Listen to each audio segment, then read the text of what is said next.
Step 2 in discovering your role is finding out about your profile.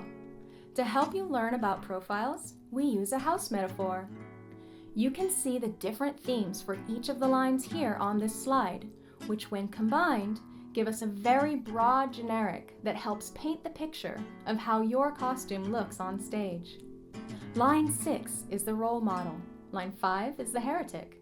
Line 4 is the opportunist. Line 3 is the martyr. Line 2 is the hermit. Line 1 is the investigator. Here are some testimonials from others about how understanding their human design profiles has helped them.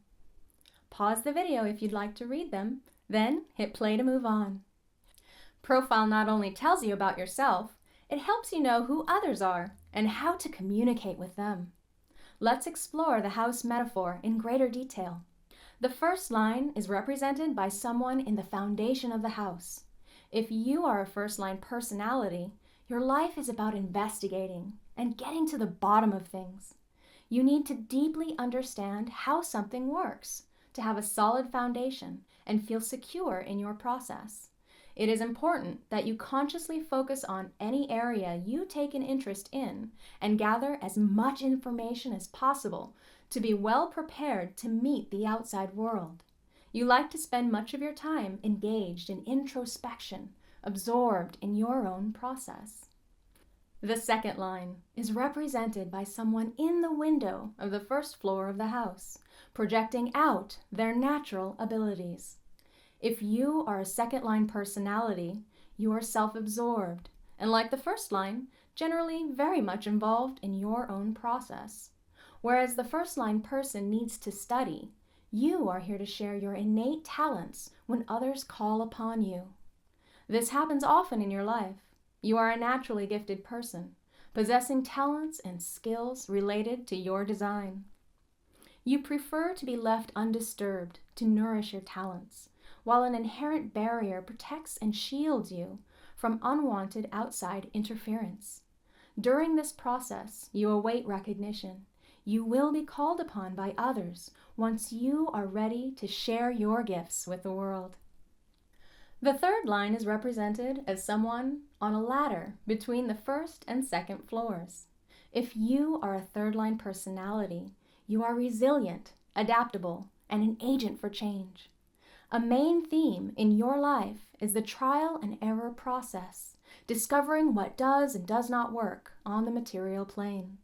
Your life is about experimentation and experiential investigation, adapting and refining as you go through a variety of experiences.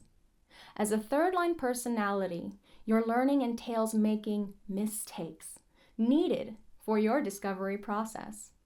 You face personal and career challenges because it's natural for you to make and break bonds.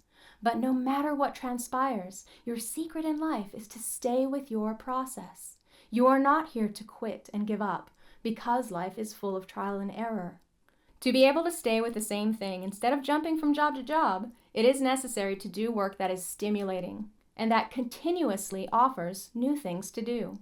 In your personal life, you need relationships in which you have the opportunity to withdraw and have your own space, yet still feel comfortable in being able to re-engage and remake the bond. The fourth line is represented as someone on the second floor of the house, also thought of as the foundation of the upper trigram. You're rather sociable and have good people skills, and you're looking to establish friendships within a network of like-minded people where you can reach out and influence others. You seek opportunities within the network that surrounds you and where you focus on establishing friendships to share your knowledge base with others. The quality of your network is very important to your life and overall stability, as your purpose is to influence and share within an intimate community rather than with strangers. The fifth line is represented by someone in the window of the second floor of the house with the lights off. If you are a fifth-line personality, you're inherently seductive, and you naturally attract plenty of projection from others. You have considerable problem-solving skills, as you are capable of approaching situations with an innovative perspective. Therefore, a main projection is that you can offer practical solutions in times of need. Throughout your life, you may experience considerable pressure to fulfill the expectations that are placed on you. People have the notion that you can save the day. If your solutions are not perceived to be practical, then the negative projection can present quite a challenge. Your reputation is always in the foreground, and this is something you learn to handle as you move along your path. Others expect you to lead and guide them, and you most likely experience an inherent need to be of value to others, a value always conditioned by what is practical. The sixth line is represented by someone up on the roof of the house. If you are a sixth-line personality, you move through 3 distinct phases in life. During the first 30 years, you are deeply engaged in the process of experimenting and gathering valuable experience. You need to find out what works and what does not, largely through the trial and error process, which is all about discovery. This can be a difficult time, as things often do not feel quite right, and you are pulled from one experience to the next. During the second phase, up to around 50, you feel the need to withdraw and detach yourself from the ongoings of the world around you, retreating to a place where you can be removed from life's drama and simply observe rather than immerse yourself. During this phase, you have the opportunity to develop an objective view by drawing on your many experiences, and you simply watch for the things that work. This retreat phase will feel very natural to you. In the final phase, from age 50 onwards, you can then apply the insights you've gained and re-engage with life. Others recognize you as a true role model with the wisdom and ability to offer guidance.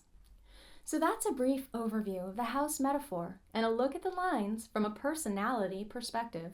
The words you see here are commonly associated with each line. In human design, we call them keynotes.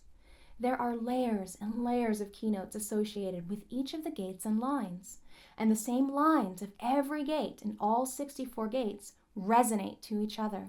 A hexagram consists of 2 trigrams, the lower and the upper trigram. The lower trigram lines are self-absorbed, looking inward at their gate's process. The upper trigram lines are reaching out to the other side, being transpersonal. In this next slide, we're going to take the trigrams apart, put them side by side, and show them using the house metaphor. This slide shows the harmonic relationship of the lower trigram lines to the upper trigram lines.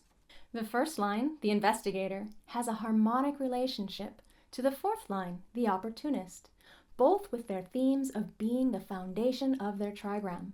While the first line is looking inward, investigating, the fourth line is looking outward, externalizing. The second line, the Hermit, has a harmonic relationship to the fifth line, the Heretic, both with their themes of projection. While the second line is naturally projecting outward, the fifth line is being projected upon. The third line, the Martyr, has a harmonic relationship to the sixth line, the Role Model, both with their themes of learning through trial and error, though the sixth line has a tripartite life of withdrawal around 30 and then being the role model from 50 onward.